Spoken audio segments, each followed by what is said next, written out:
Hi, grown-ups. Before we get started today, wanted to let you know that if you're listening with kids, you may want to pause the podcast just before the 25-minute mark for about 5 minutes and then come back to it. Some sensitive issues will be discussed. Enjoy the show.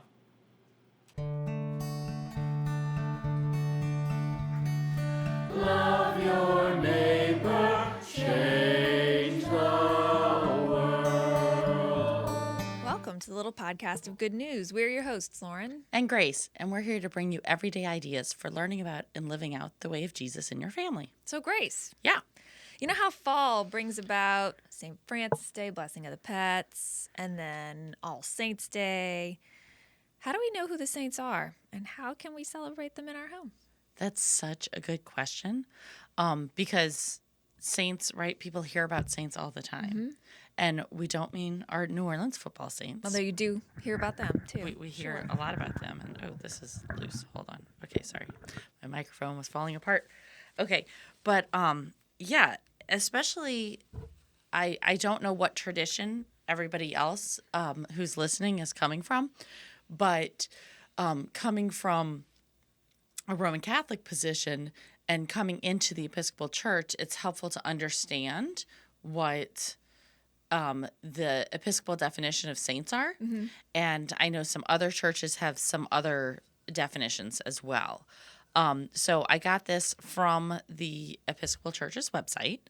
And a saint is a holy person, a faithful Christian, one who shares life in Christ. And then it may also indicate one who's been formally canonized or recognized as a saint by church authority. So we know that, before the Church of England split, right, we had, before the Reformation, before Luther split, there were lots of saints that were recognized by the church. And those saints, there's the whole list of like how you go through a process of becoming a saint and you're blessed and all this stuff. And some of it has to do with miracles and things like that. Originally, though, in the early church, like all Martyrs' Day, like they really celebrated, especially the early martyrs of the church. And Martyrs' Day was celebrated from at least the 3rd century. And because it's me and I always have to look it up, the 3rd century is the 200s, right? So if you think about it, that like Jesus died in like 32, like the 200s, it's only like a couple, like 2 generations past him, right? Like, so people are still remembering the ancestors of the faith, right? The people who came before us. And then All Saints' Day started in the West from at least the 9th century, which is like the 800s, right? Like, so where they're just celebrating all these holy men and women of God. And that's kind of how we look at it in the Episcopal Church, is like, who are the holy men and women of God who are people that we want to emulate, people that we want to look up to. Some of it might have developed because in the Roman world, there were lots of pagan gods and heroes and all these different celebrations.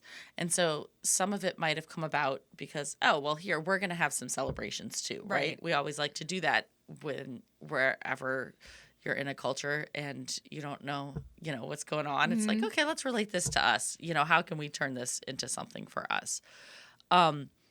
And so eventually, like in the Middle Ages and stuff, saints were like the protectors and intercessors, right? I mean, think of how many times growing up in New Orleans you hear like, bury St. Joseph to sell your house, or pray to St. Anthony if you can't find something, right? And which is a great role for people in heaven to ask them to pray for us.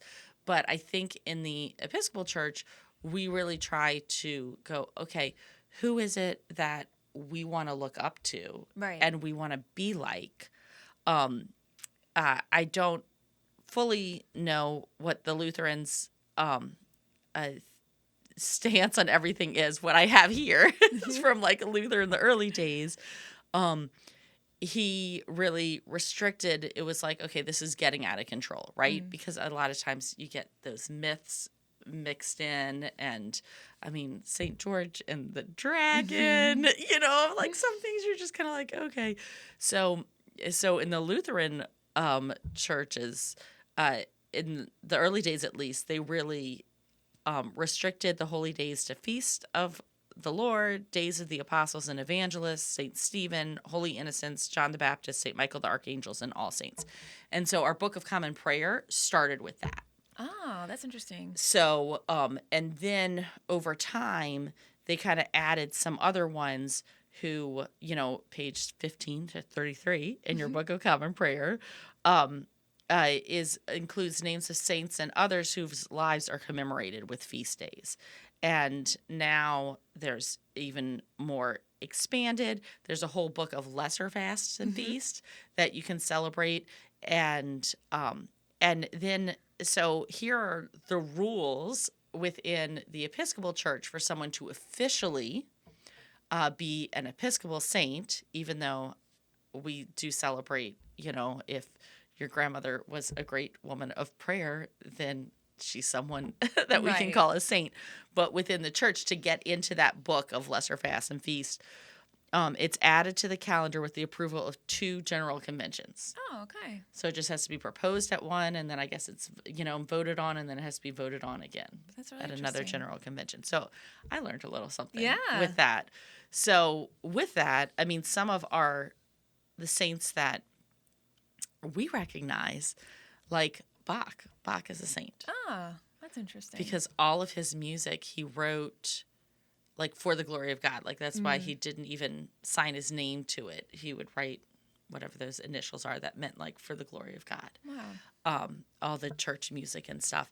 And I always find it interesting that in the Episcopal Church, it's not restricted to you have to have been an Episcopalian. Right.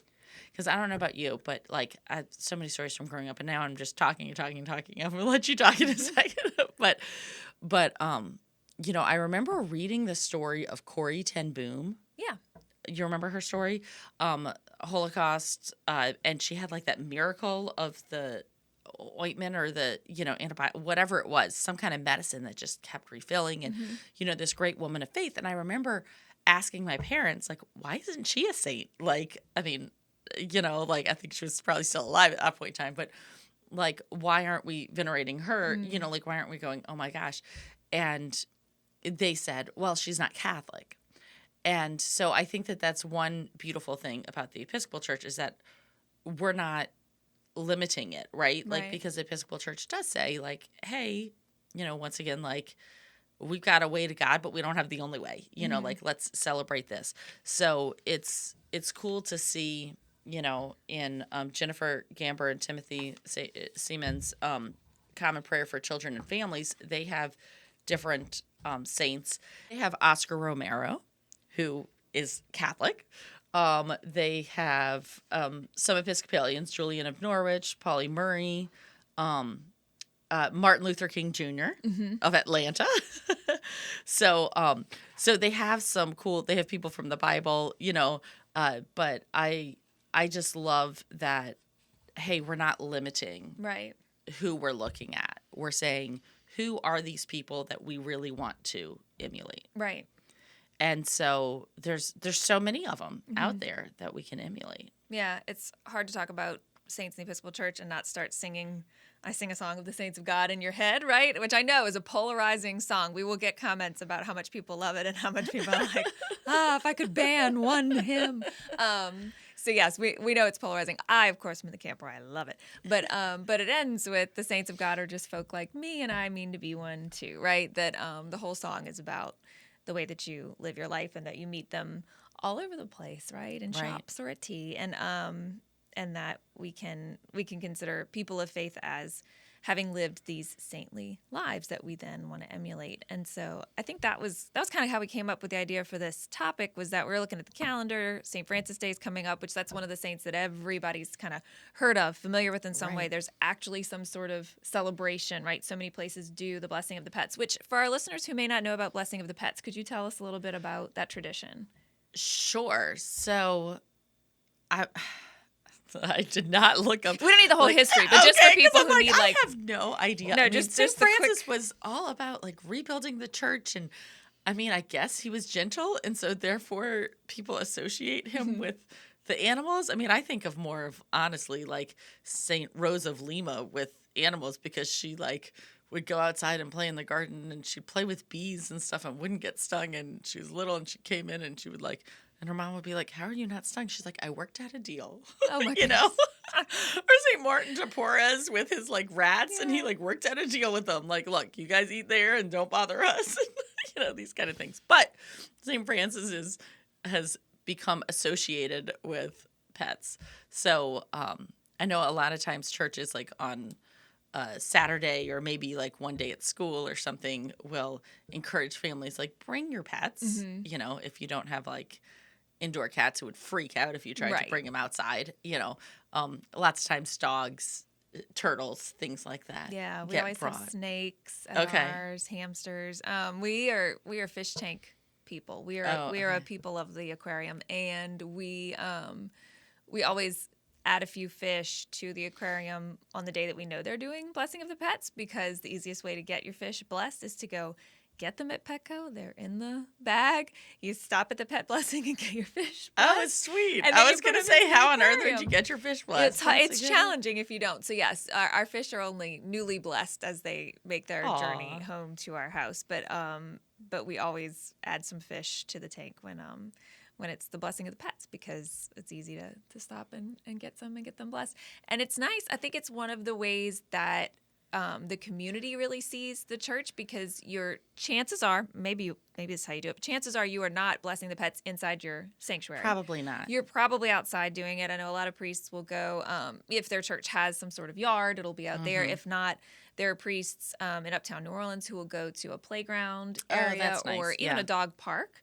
Yeah. And so it's great because people driving by, people walking by will see it. It's always something that's great to promote on your social media, because sometimes it's the one time that people really interact with a priest or with organized religion at all, is that they'll see it and say, "Oh, let's bring the pets. That would be fun." Right. And so Why it is a not? great chance to evangelize, which we don't always do the best job of in Right. the Episcopal Church. So yeah, Right, because evangelization is just like living life and sharing your life with others. Right. Like, it's not going, "Hey, okay, now we're going to bless your pet, and now are you ready to be baptized?" Yeah. Like, that's not what we're doing. Yeah. No.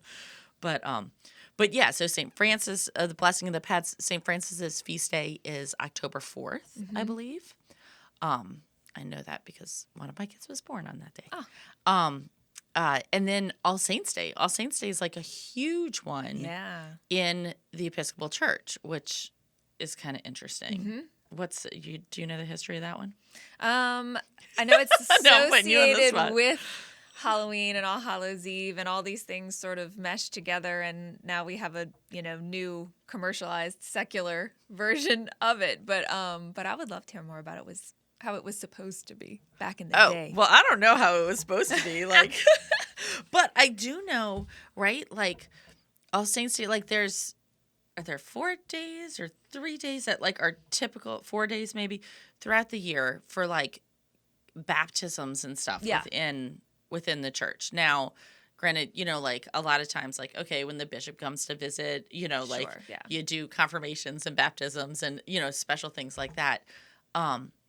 But so in the Episcopal Church, the belief is really that baptism is not a private thing. Right. You don't have private baptisms because that's not what it's about. It's about joining into the community and becoming part of the community.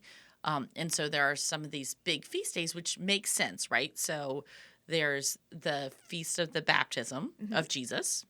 Duh, that's an easy one. It's a good one. That one it's a week after Epiphany, right? Right. So it's like 12 days after Christmas plus 6 days, Yeah. or something like that, January right? 12th, somewhere in there. Yeah. Yeah.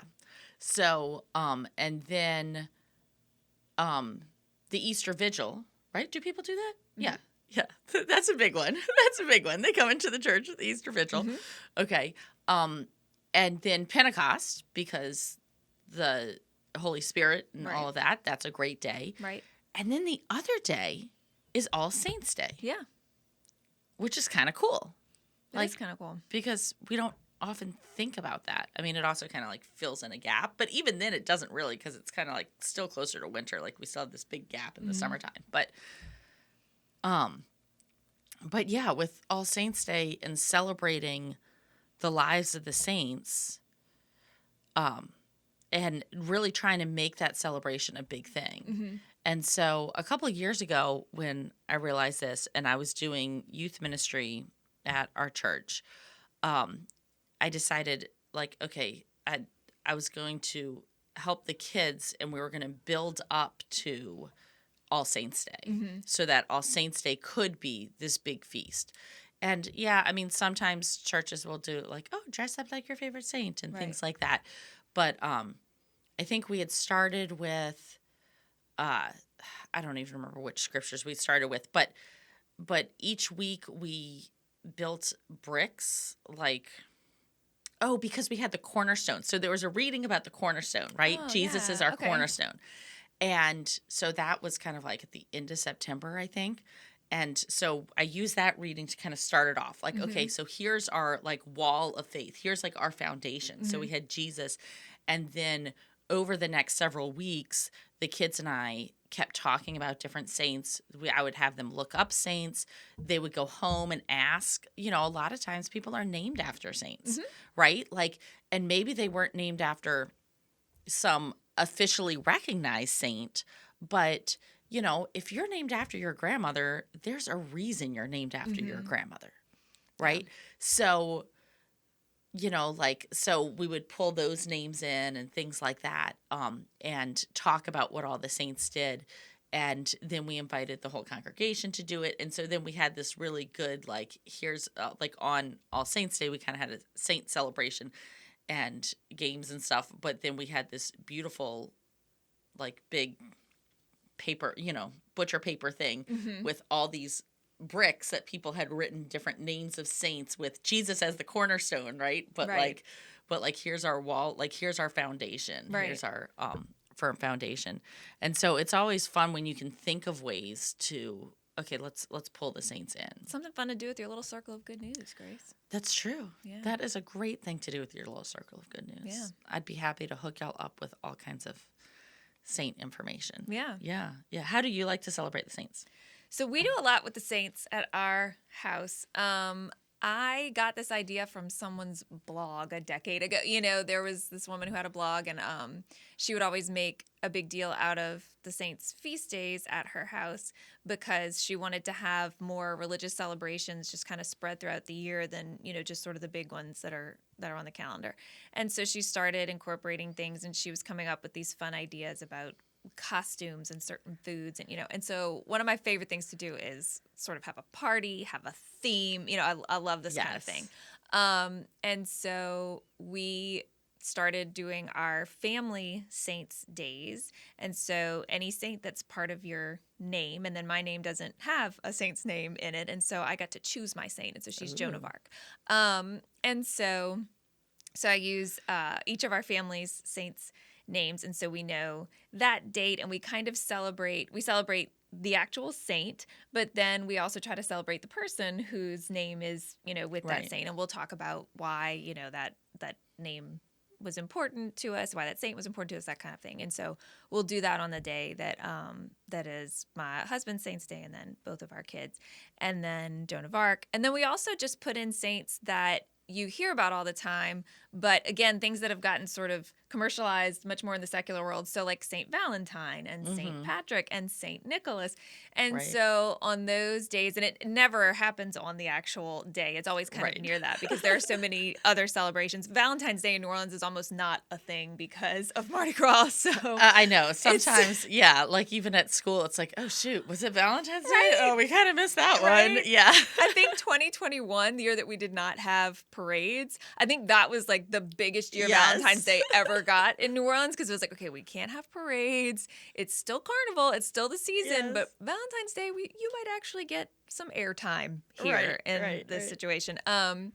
But then just thinking about who were those actual saints. And then I think it's fun, especially as your kids get bigger, to study why are these the saints' days that did explode into such big celebrations, right? Yeah. Like St. Patrick with Ireland, and trying to understand kind of how people will link elements of their identity to certain saints. Right. Because That's that's an true. important cultural piece to understand. Yeah, or we're in New Orleans, right? So you have St. Patrick's Day, and then you have St. Joseph's Day, Right. which celebrates all the Italians in St. Joseph's Day altars, which a lot of Catholic churches do.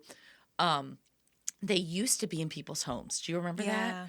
Growing up, oh my gosh, I loved going into people's homes and going through and seeing their home altars, because it was like a thank you for an intercession that had been answered, and it was beautiful. And I think, they've just got so big that, fewer people were doing them, that they moved them to the churches, so the churches could support them. But I always really enjoyed that. Oh, they're amazing. Yeah. Yeah. So yeah, just having more of those little celebrations throughout the year, and then getting to learn about this person, and then having those conversations like what you were talking about when we opened the show, with these holy people who live these lives in the way that Jesus told us to live, and really thinking about, what did that look like? What effect did that have on the world around them? Do we think it was always easy? Do we think every day living that way was easy? Right. It probably wasn't. Do you Some of think these they were saints- perfect? Do you think they were doing that every single day? Right. So being able to have these really real life application conversations about these real people and the way that they lived their lives. And then they're just really fun. We always celebrate the Feast of St. George at our house. And we get, we decorate the house with England things, and we get a dragon piñata that we just, beat until it's senseless. And it's really fun, and it's really silly. And I think it's one of those things that when my kids are adults, they'll look at each other and be like, remember my mom used to have us just beat that piñata that looked like a dragon on St. George Day? Like, my mom was so weird. But we love to celebrate that one. And I think that's another thing that's fun about the saints, is that, we tell so many fairy tale type stories to kids when they're little, and it's fun and it's entertaining, and it's it takes you out of real life for a minute. And then as they get older, as we tend to read more nonfiction or very realistic fiction or whatever it is, we kind of get away from some of those fairy tale type stories. But I think the lives of the saints, that's a time when you can come back to it again and again. Like, okay, when you were very little, we talked about St. George fighting the dragon. Now that you're older, you've probably put together that maybe that was not the case. Let's talk about what that could have been, right? Like, what might they have meant by fighting a dragon? Why do we think that the legend got passed down that way? It then lends itself, it's kind of nice, because you can pigeonhole it as, well, some of these stories are for little kids, and as your kids get bigger, they'll want nothing to do with it. Really, I think you can dig in and talk about kind of the depth and the history behind it with your bigger kids. Like, well, why a dragon, right? Like, why in the world did that get turned into this? And really have these conversations about that, and have conversations about, why is it so important to introduce these ideas to kids when they're little, and all they can grasp is that he fought a dragon, right? Why is it so important for them to start talking about someone like St. George then? I just think it's one of those things, much like everything we do in the little box of good news, where it's going to look one way when your kids are a certain age, and then it's going to look so different when they're a little bit bigger. Yeah. But there's this continuity there that makes it worth doing again and again. Right. I shared with y'all my story of St. Joan of Arc, right? And my children. It sounds No? vaguely familiar. Okay. Well, I'll do a little quick snippet. I don't know if you shared it on the show. I feel like I know it. Okay. So, trying to be this good Christian mom, like, all right, let's, why don't y'all play a saint? I told them to, go and play saints. Like, pick a saint, play that story. Because just trying to give them something to do, I suppose. So they decided to choose Joan of Arc. And next thing I know, they come running in. And Someone's on fire. Well, pretty close. They had a old, a passed hand down Knights of Columbus sword. Sure, why not? And had sliced Joan of Arc's hand with it. Oh, that's great. Yeah. And so you were then at the emergency room? Yeah. Great. It was, and I was like, yeah, you got to know your audience. You got to know your children, right? Like I always say, some people, their children will just, go out there and play Rosalima and, play with all their animals, and other ones will try to behead their sisters. Yeah. Why not? You get what you get. So, growing up, I always loved reading about the lives of the saints, right? I mean, like everybody, I like wanted to be a martyr, right? Did you go through Like that phase? everybody, Like everybody, is an interesting right? way Like to everybody. open that sentence. No, you never right? wanted to be a martyr? I don't think so. I think I was cut out for, lesser things than Oh, that. well, so I mean, but that kind of makes you think, okay, some saints are problematic.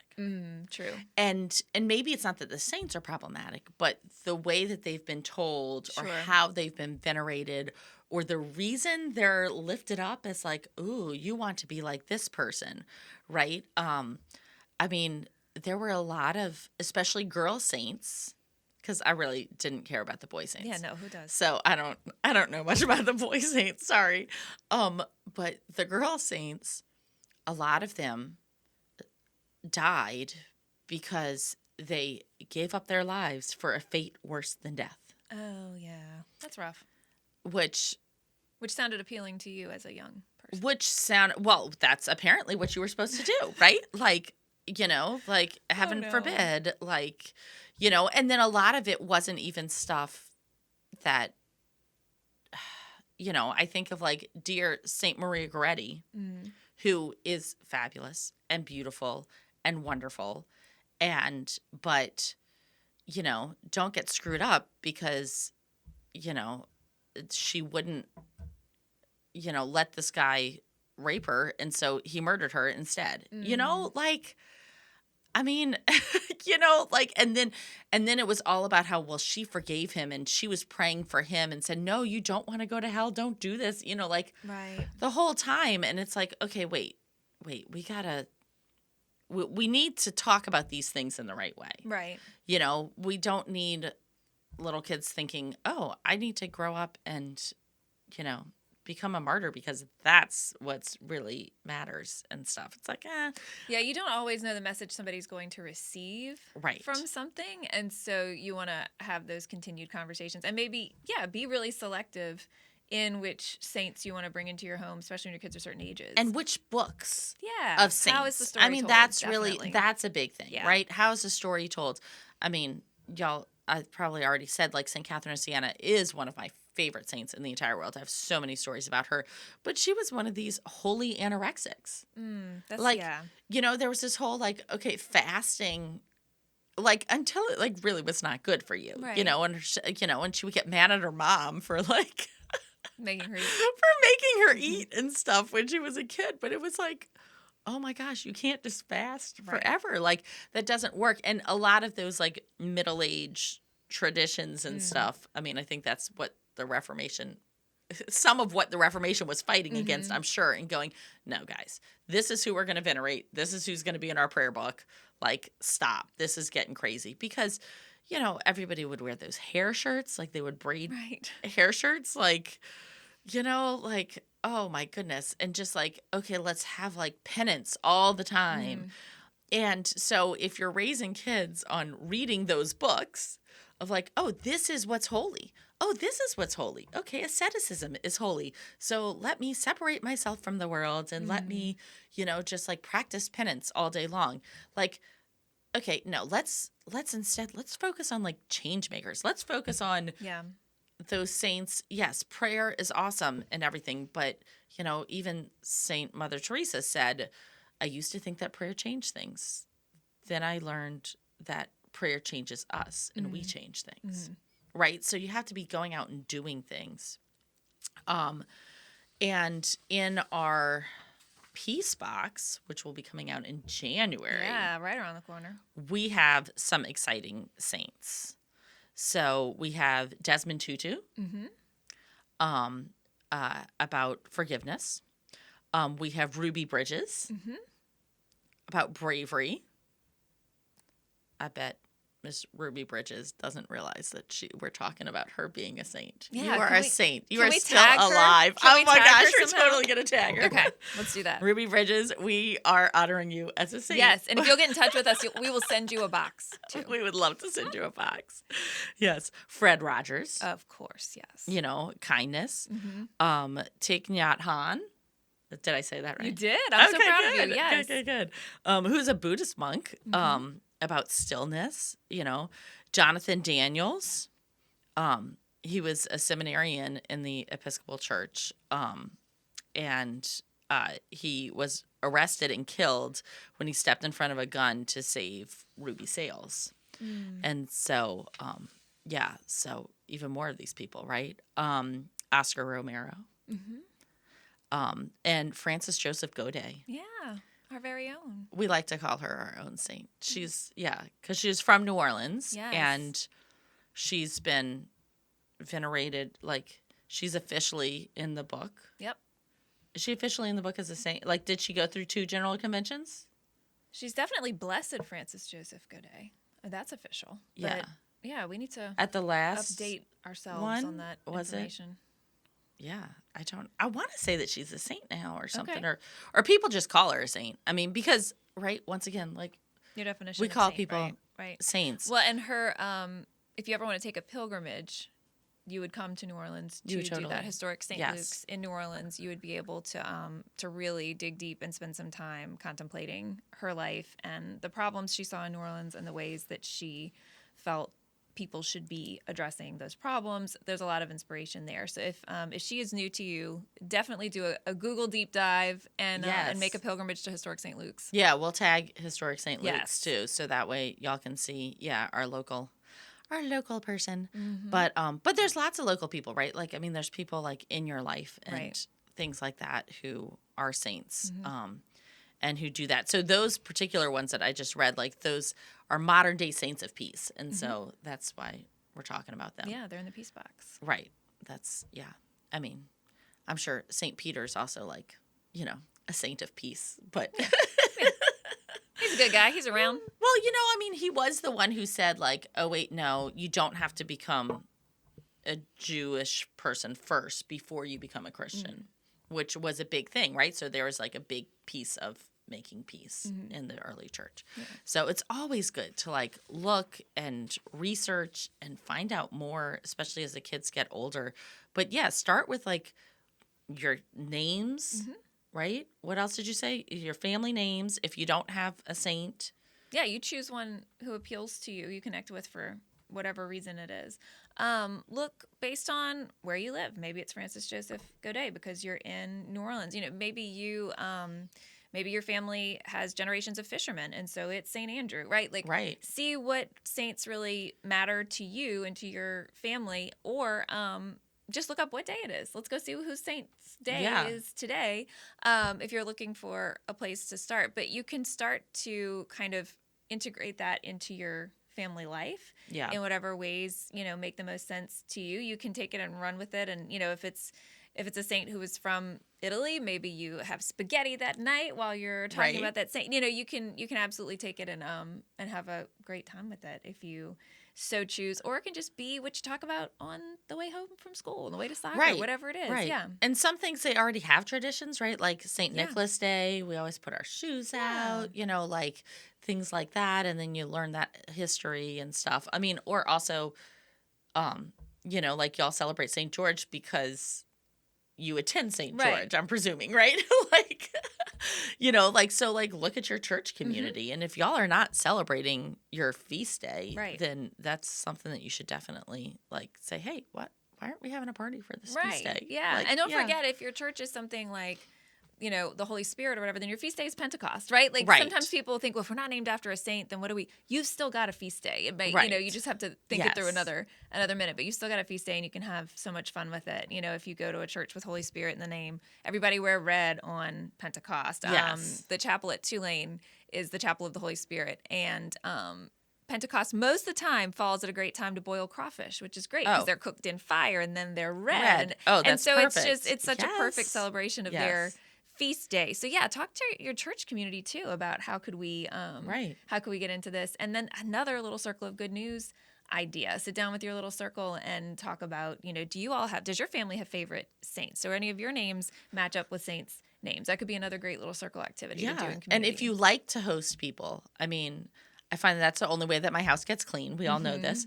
So it's a great excuse to have people over. Right. It's to be like, hey, we're celebrating Mary today. Right. That kind of thing. And invite people over. Yeah. Tell them what to bring. Like, oh, bring something from, I don't know, wherever. Yeah.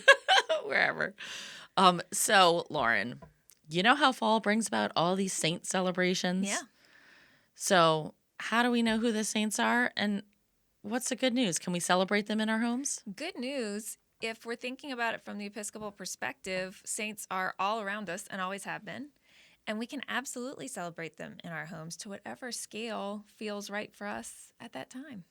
That's beautiful. It's good news. That is good news. Oh, and just so that everybody knows, follow up from last week with the Enneagram, I ordered the book Oh, boy. and I read the book, and I think that I am a 9. Nice. So I was Okay. following the book directions. Oh, and then good. I ordered the other book too. That just hasn't come in yet. Okay. But yeah. So I'm learning. Yeah. I'm learning too. Hopefully other people learned and are learning about themselves. Yeah. But, That's great. yeah. So be sure to get your own box, a little box of good news on the website, littleboxofgoodnews.com. Don't forget belonging will be mailed out October 1st. Mm-hmm. Be sure to rate, review, and subscribe to this podcast. Follow us on Instagram, Facebook, and YouTube at Little Box of Good News. Bye. The Little Podcast of Good News is a ministry of the Little Box of Good News. The hosts are Lauren Dunn and Grace Rose. This podcast has been edited by Cyril Rose and is produced by the Episcopal Diocese of Louisiana. For more from the Episcopal Diocese of Louisiana, please visit us at edola.org.